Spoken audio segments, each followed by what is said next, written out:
शेती माझी प्रयोगशाळा या यूट्यूब चॅनलमध्ये मी आपलं स्वागत करतो. या चॅनलवर आपण नवीन असाल तर या चॅनलला सबस्क्राईब करा. या चॅनलचे नवनवीन व्हिडिओ पाहण्यासाठी बेल आयकॉन नक्की दाबा. आपणास व्हिडिओ आवडल्यास लाईक आणि शेअर अवश्य करा. नमस्कार, मी डॉक्टर मच्छिंद्र बांगर. देशातील आणि राज्यातील हवामान परिस्थितीचा ताजा अंदाज देणारे. आपण बघतो की देशामध्ये सर्वाधिक पावसास अनुकूल परिस्थिती ही महाराष्ट्रामध्ये आहे आणि त्या संदर्भातील वातावरण मी कालच्या व्हिडिओमध्ये सांगितलं की या भागामध्ये मोठ्या प्रमाणात बाष्प तयार झालेलं आहे. अरबी समुद्रामध्ये देखील मोठ्या प्रमाणात बाष्प आहे.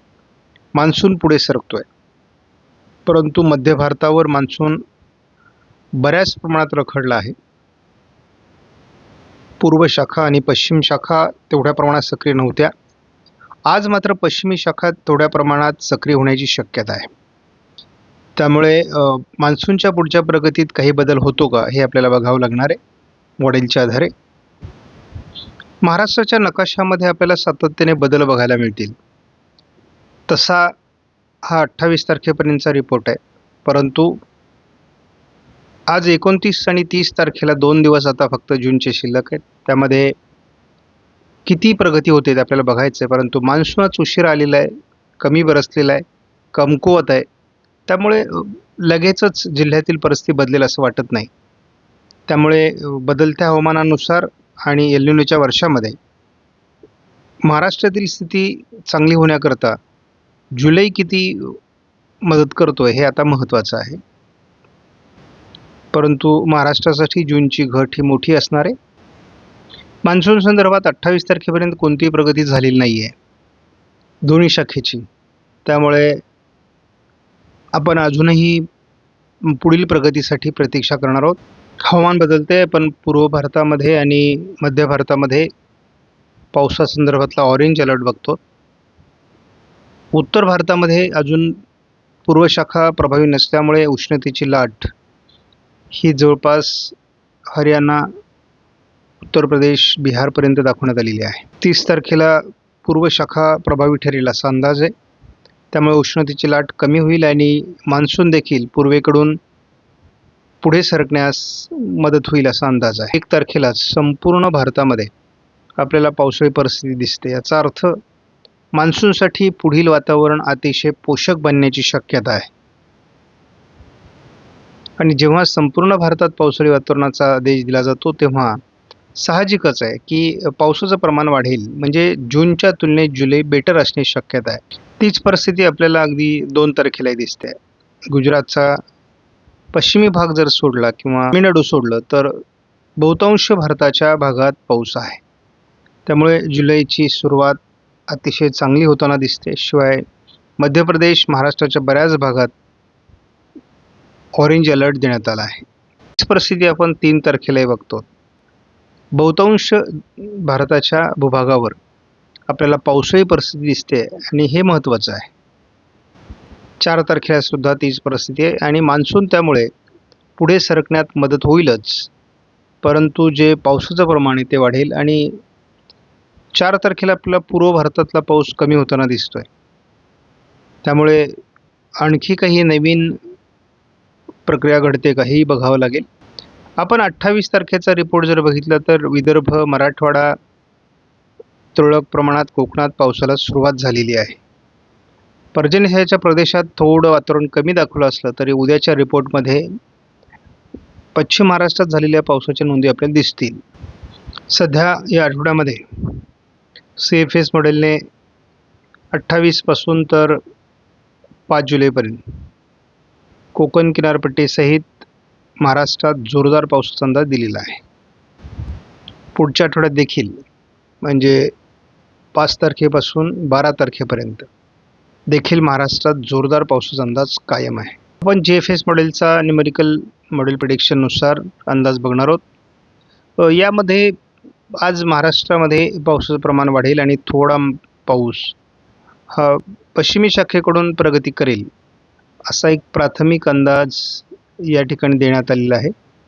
आणि कोस्टल कर्नाटकापासून तर कोकणापर्यंत पश्चिमी शाखा सक्रिय होईल असं दिसतंय आणि एकूणच पावसाचं प्रमाण वाढण्याची देखील शक्यता आहे. उद्या 30 तारखेला या सर्व प्रमाणात वाढ होणार आहे. म्हणजे महाराष्ट्रात पाऊस प्रमाण वाढू शकतं. कोकण किनारपट्टीला पाऊस प्रमाण वाढू शकतं, कारण एक सुप्त अशा प्रकारची चक्राकार स्थिती महाराष्ट्रावर सक्रिय असण्याची शक्यता आहे. 1 जुलैपासून पूर्व शाखा देखील प्रभावी होणार आहे आणि पुढच्या प्रवासाला जाणार आहे. त्यामुळे कोकण किनारपट्टीला असलेलं पावसाचं प्रमाण कायम असून पूर्व शाखा देखील प्रभावी ठरण्याची शक्यता आहे. आपण बघतो की पूर्व शाखा 2 तारखेला प्रभावी राहील. पश्चिमी शाखेत देखील प्रभाव निर्माण होऊन संपूर्ण कोस्टल भागामध्ये पावसाळी प्रमाण वाढण्याची शक्यता आहे. एक वादळी प्रणाली ही मध्य भारतावर सरकत असल्यामुळे महाराष्ट्रात मुसळधार पावसाची परिस्थिती ही 3 तारखेला असण्याची शक्यता आहे. त्यामुळे महाराष्ट्राच्या बहुतांश भागात मुसळधार पाऊस होईल, हा GFS मॉडेलचा अंदाज आहे. त्यानंतर आपण बघतो की जवळपास महाराष्ट्रापर्यंत या चक्राकार स्थितीचा प्रभाव निर्माण होऊ शकतो.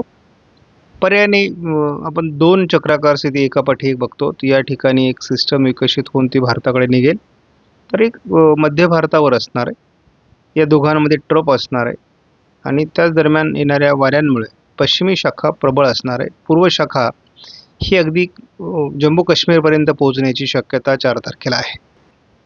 GFS मॉडेलनुसार आपण बघतो महाराष्ट्रात अतिवृष्टीची शक्यता आपल्याला 5 तारखेला दिसते. अनेक ठिकाणी ढगफुटी सदृश्य पाऊस किंवा अतिमुसळधार पाऊस बघायला मिळू शकतो, कोकण किनारपट्टी सहित, आणि महाराष्ट्रावर तरी प्राथमिक त्याचा परिणाम दाखवण्यात आला आहे. शिवाय या चक्राकार स्थितीमुळे मान्सून भारतामध्ये पोहोचण्यास मदत होईल. त्यामुळे पुढील 5 ते 6 दिवसामध्ये संपूर्ण भारत मान्सून व्यापू शकतो. 6 तारखेला देखील महाराष्ट्रावर त्याचा मोठा परिणाम राहण्याची शक्यता आहे. कोकणातही अतिवृष्टी होण्याची शक्यता आहे. अवघ्या 5-6 तारखेपर्यंतच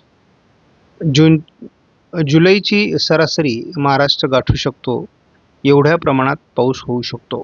7 तारखेला देखील आपण बघतो महाराष्ट्रावर याचा परिणाम असेल, परंतु पश्चिमी शाखा पुढे जाण्यास मदत होईल आणि गुजरातवर हा प्रभाव जाणवेल. 8 तारखेपर्यंत अंदाज आपण जर बघितला तर मध्य प्रदेश, गुजरातच्या दिशेने हे वादळी परिस्थिती पुढे सरकेल.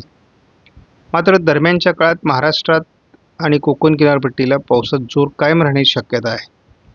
नवीन वादळी प्रणाली किती प्रभावी बनते आणि ती पुढे सरकते का, हे देखील बघणं आवश्यक आहे. काल महाराष्ट्रामध्ये आपण जोरदार पाऊस बघितलेला आहे. वातावरणीय पोकळीमुळे काही जिल्ह्यांमध्ये पाऊस झालेला नव्हता. मात्र आता म्हणजे आजपासून या पावसाच्या प्रमाणात वाढ होईल. खास करून कोकण किनारपट्टीला मुसळधार पावसाची आज शक्यता आहे. मध्य महाराष्ट्रामध्ये पश्चिम महाराष्ट्र, मराठवाडा, विदर्भ, सर्वदूर उत्तर महाराष्ट्रासहित आज पावसाची शक्यता स्पष्ट होते. 30 तारखेला मात्र आपल्याला थोडा बदल असा दिसतोय की विदर्भ, मराठवाड्यामध्ये, उत्तर महाराष्ट्रामध्ये पावसाची परिस्थिती अधिक असेल, परंतु त्याच वेळेस कोकण किनारपट्टीलाही मुसळधार पावसाची शक्यता आहे. मात्र पुन्हा एकदा हा जो गॅप आहे पर्जन्यछायेचा, हा सक्रिय होण्याची शक्यता आहे आणि पुन्हा पावसाचं प्रमाण या ठिकाणी कमी होऊ शकतं. पूर्व विदर्भ आणि कोकण असं पावसाळी पॅटर्न जो जुलैमध्ये असतो तो 1 तारखेपासूनच आपल्याला सक्रिय होताना दिसतोय. संपूर्ण कोकणामध्ये मुसळधार पाऊस असेल. पूर्व विदर्भासहित विदर्भाच्या बहुतांश भागात मुसळधार पाऊस असेल आणि त्याच्या मधल्या पट्ट्यामध्ये पाऊस असणारे परंतु स्थानिक वातावरणाचा पाऊस असण्याची शक्यता आहे. 2 तारखेचं वैशिष्ट्य म्हणजे कोकणात पाऊस असणार आहे. मात्र कोकणातली पावसाबरोबरच थोडं मध्य महाराष्ट्र, उत्तर महाराष्ट्राच्या या भागात सुद्धा पावसाचं प्रमाण वाढू शकतं असा अंदाज आहे. मात्र आपण या ठिकाणी पावसाचं प्रमाण कमी होऊ शकतं असा एक प्राथमिक अंदाज आहे. पुन्हा एकदा महाराष्ट्र व्यापणारा मुसळधार पाऊस ECMW मॉडेलने 3 तारखेला दाखवला आहे. अगदी विदर्भापासून तर कोकणापर्यंत याचा मोठा प्रभाव आपल्याला दाखवण्यात आला आहे. सर्वदूर महाराष्ट्राचा भाग तो व्यापू शकतो, फक्त या भागात थोडी त्याची तूट आहे आणि या भागात थोडी तूट आहे. हा जर भाग सोडला तर आपल्याला संपूर्ण महाराष्ट्रात मुसळधार पावसाची शक्यता दिसते. 4 तारखेला देखील महाराष्ट्रात बऱ्याच भागात मोठ्या प्रमाणात पाऊस असू शकतो. कोकणात मुसळधार पावसाची शक्यता याही मंडळींनी दाखवली आहे. 5 तारखेला पुन्हा एकदा महाराष्ट्रातली परिस्थिती बदलू शकते आणि महाराष्ट्रात मुसळधार पावसाची परिस्थिती सर्वदूर असण्याची शक्यता आहे. घाटमाथ्यावरही मुसळधार पाऊस असू शकतो. त्यामुळं एकूणच या आठवड्यामध्ये नद्यांना पूर, जोरदार मुसळधार पाऊस बऱ्याच भागात बघायला मिळू शकतो. आणि या वर्षाच्या दुष्काळ निवारणासाठी किंवा दुष्काळी परिस्थितीतून सावरण्यासाठी आपल्याला जुलैचा पहिला आठवडा फार महत्त्वाचा आहे. 6 तारखेला ही वादळी सिस्टम महाराष्ट्राहून जरी वरती सरकत असली तरी कोकणासहित महाराष्ट्राच्या उत्तरेकडे, उत्तर महाराष्ट्रासहित पश्चिम विदर्भ, उत्तर मराठवाडा या भागात मुसळधार पाऊस असू शकतो. 7 तारखेला पुन्हा एकदा ही सिस्टम महाराष्ट्रावर सक्रिय राहणार आहे. त्यामुळे विदर्भ, मराठवाड्यात, उत्तर महाराष्ट्रात मुसळधार पाऊस असू शकतो असा अंदाज कायम आहे. आपण एकूणच मान्सूनच्या प्रगतीसाठी वातावरण बदलतंय. पुढील 5-6 दिवसामध्ये मान्सून संपूर्ण भारत व्यापेल एवढ्या प्रमाणात हवामानात बदल होतोय. प्रत्येक दिवशी आपल्याला यामध्ये बदल बघायला मिळतोय. 5 तारखेपर्यंत पूर्व शाखा व संपूर्ण भारत व्यापेल अशी जवळपास परिस्थिती निर्माण झालेली आहे. मध्य भारतावर तयार होणाऱ्या काही वादळी प्रणालींचा परिणाम बघता मान्सून लवकरच देश व्यापेल असा अंदाज आहे. त्याचा मध्य भारतावर होणाऱ्या पावसाळी परिणामाचा महाराष्ट्राला लाभ होणार आहे आणि मध्य प्रदेश, महाराष्ट्र, तेलंगणा, गुजरात, राजस्थान या काही राज्यांमध्ये अतिवृष्टीची शक्यता या ठिकाणी दिसते. कोकण किनारपट्टीला देखील त्याचा मोठा प्रभाव राहण्याची शक्यता आहे. आपण धावता अंदाज बघणार आहोत कशा पद्धतीने आज वातावरण बदलते. आज लवकरच महाराष्ट्रामध्ये कोकण किनारपट्टीसहित पश्चिम महाराष्ट्र, मध्य महाराष्ट्र, मराठवाडा, विदर्भ, उत्तर महाराष्ट्र असं जोरदार पावसाळी वातावरणाची शक्यता आहे. कोकणातील पाऊस आवश्यक आहे कारण काल केवळ कोकणात पाऊस झाला आहे. 22, 23, 24 पाऊस झाला आहे. अन्यथा कोकणामध्ये पाऊस झालेला नाही.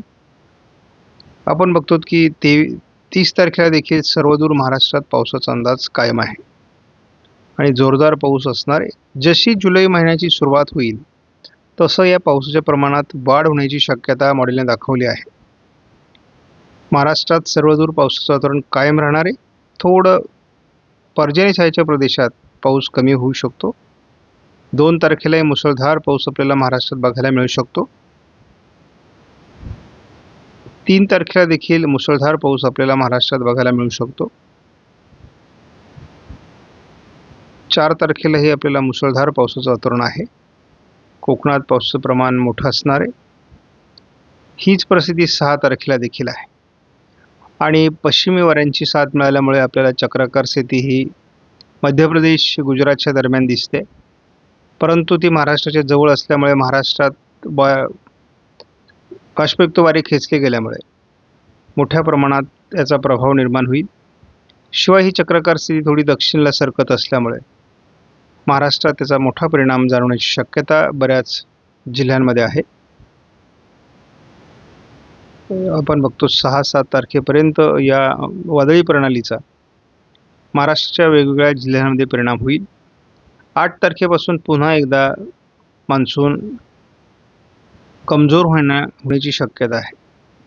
8 तारखेपासून मान्सून पुन्हा कमजोर होण्याची शक्यता आहे.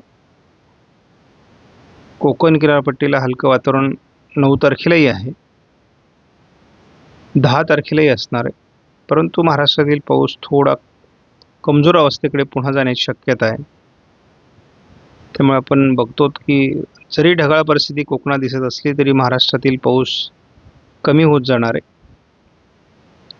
आणि आपण एकूणच बघतो की जसा मान्सून पुढे सरकेल, उत्तरेला निघून जाईल, तसं महाराष्ट्रातील वातावरण हे 8 तारखेनंतर कमी होतं आहे आणि 8 तारीख ही देशातील मान्सून पोहोचण्याची निर्धारित तारीख आहे. हवामान विभागाकडून हा 8 तारखेला मान्सून पोहोचवला जाईल आणि त्यानंतर मात्र मध्य भारतावरील, दक्षिण भारतातील, महाराष्ट्रातील पावसाचं प्रमाण कमी व्हायला सुरुवात होईल. पुन्हा एखादी नवीन सिस्टम, पुन्हा एखादं नवीन वातावरण तयार होण्याची आपल्याला पुन्हा वाट बघावी लागेल. परंतु जो काही महिनाभराचा पाऊस आहे तो पहिल्या आठवड्याभरातच जुलैत होईल अशी देखील शक्यता आहे. आपण बघूयात की काय घडतंय. आपणास व्हिडिओमधील माहिती महत्त्वपूर्ण वाटल्यास लाईक करा, शेअर करा, चॅनलला सबस्क्राईब करा. धन्यवाद. जय हिंद, जय महाराष्ट्र, जय बळीराजा.